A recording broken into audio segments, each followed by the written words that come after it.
আমি এতিয়া আপোনালোকৰ বাবে লৈ আহিছো অমৃতবাণী। অমৃতবাণীত মেক্স মুলাৰে কি কৈছিল সাধাৰণ ৰাইজৰ বাবে সেই উক্তিটো আমি আপোনালোকৰ বাবে আগবঢ়াইছো।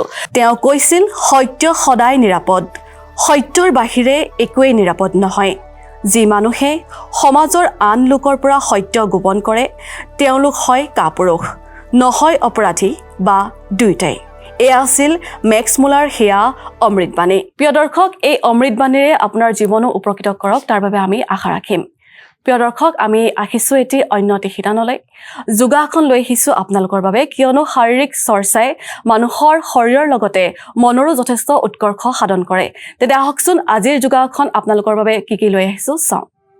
নমস্কাৰ, সুপ্ৰভাত। মই যোগ প্ৰশিক্ষক প্ৰবীণ দাস। আজি আকৌ আপোনালোকৰ ওচৰত সুন্দৰ এটা আসন লৈ আহিছোঁ। সেইটো আসন হৈছে পদ্মা ময়ূৰাসন। ময়ূৰাসন আপোনালোকে নিশ্চয় দেখিছে, কিন্তু আজি আপোনালোকক দেখুৱাম পদ্মা ময়ূৰাসন। এইটো এটা এডভান্স লেভেল আসন হয়। যিহেতু মই এডভান্স লেভেল হাঠা য়োগা প্ৰেক্টিছ কৰোঁ বা অভ্যাস কৰোঁ সদায়, সেয়েহে আপোনালোকে যদি এই আসন যদি কৰিব বিচাৰে তেতিয়াহ'লে আপোনালোকে ভিডিঅ'টো চাওক। আপোনালোকক ষ্টেপ বাই ষ্টেপ আপোনাক দেখুৱাম। আহকচোন আমি পদ্মা ময়ূৰাসনটো এবাৰ কৰোঁ। আহক। প্ৰথমতে বজ্ৰাসনৰ পৰা দুখন ভৰি ষ্ট্ৰেইট কৰি লৈ স ভৰিখন বাওঁ ভৰিৰ ওপৰত উঠাই প্ৰথমতে আমি বনাব লাগে পদ্মাসন। বাওঁ ভৰিখন ভাঁজ কৰি লৈ আহি স ভৰিৰ ওপৰত উঠাব লাগিব। অকণমান পিছলৈ গৈ লাহে লাহে আঁঠুৰ ওপৰত উঠিব লাগিব। যিসকলে বিগিনাৰ্ছ আছে, বিগিনাৰ্ছবিলাকে বা নতুন সদায় সাৱধানেৰে কৰিব লাগিব। দুখন হাতৰ কিলাকুটি আছে পেটত লগাব লাগিব আৰু লাহে লাহে পেটটোক ওজন দি পেলাই উঠাবলৈ চেষ্টা কৰিব।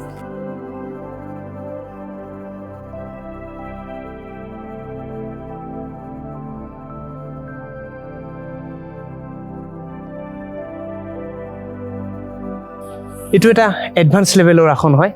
এই আসনটো যদি আমি সদায় কৰোঁ তেতিয়াহ'লে আমাৰ পেটৰ যি প্ৰব্লেম আছে, প্ৰব্লেম নাইকিয়া কৰিব, পেটৰ সমস্যা নাইকিয়া কৰিব। ডাইজেষ্টিভ ছিষ্টেম লগতে আমাৰ পেনক্ৰিয়াছৰ কাৰণে খুব ভাল, আৰু ডায়েবেটিছ পেচেণ্টসকলে এইটো কৰিব পাৰে। আৰু লগতে আজিকালি এডভান্স লেভেলটো এনেকুৱাকৈ বাঢ়িছে, সকলোৱে এডভান্স লেভেলটো ভাল পায়। সেয়েহে আপোনালোকক দেখুৱাইছোঁ। এইটো যদি আসনটো সদায় কৰে আপোনালোকৰ এই প্ৰব্লেমবিলাক নাইকিয়া হ'ব।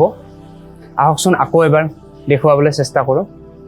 প্ৰথমতে বজ্ৰাসনৰ পৰা দুখন ভৰি ষ্ট্ৰেইট কৰি লৈ স ভৰিখন বাওঁ ভৰিৰ ওপৰত উঠাই প্ৰথমতে আমি বনাব লাগে পদ্মাসন। বাওঁ ভৰিখন ভাঁজ কৰি লৈ আহি স ভৰিৰ ওপৰত উঠাব লাগিব। অকণমান পিছলৈ গৈ লাহে লাহে আঁঠুৰ ওপৰত উঠিব লাগিব। যিসকলে বিগিনাৰ্ছ আছে, বিগিনাৰ্ছবিলাকে বা নতুন সদায় সাৱধানেৰে কৰিব লাগিব।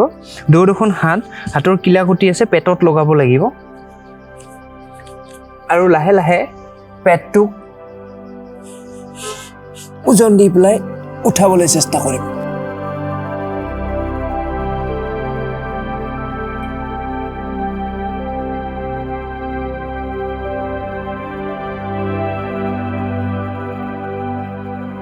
এইটো এটা এডভান্স লেভেলৰ আসন হয়। এই আসনটো যদি আমি সদায় কৰোঁ তেতিয়াহ'লে আমাৰ পেটৰ যি প্ৰব্লেম আছে, প্ৰব্লেম নাইকিয়া কৰিব, পেটৰ সমস্যা নাইকিয়া কৰিব। ডাইজেষ্টিভ ছিষ্টেম লগতে আমাৰ পেনক্ৰিয়াছৰ কাৰণে খুব ভাল, আৰু ডায়েবেটিছ পেচেণ্টসকলে এইটো কৰিব পাৰে। আৰু লগতে আজিকালি এডভান্স লেভেলটো এনেকুৱাকৈ বাঢ়িছে, সকলোৱে এডভান্স লেভেলটো ভাল পায়। সেয়েহে আপোনালোকক দেখুৱাইছোঁ। এইটো যদি আসনটো সদায় কৰে আপোনালোকৰ এই প্ৰব্লেমবিলাক নাইকিয়া হ'ব। প্ৰিয় দৰ্শক, এয়া আছিল আজিৰ দিনটো কেইটামান যোগাসন। এই যোগাসনে আপোনাৰ মন আৰু শৰীৰ নিশ্চয় আজিৰ দিনটোৰ বাবে সতেজ কৰিব।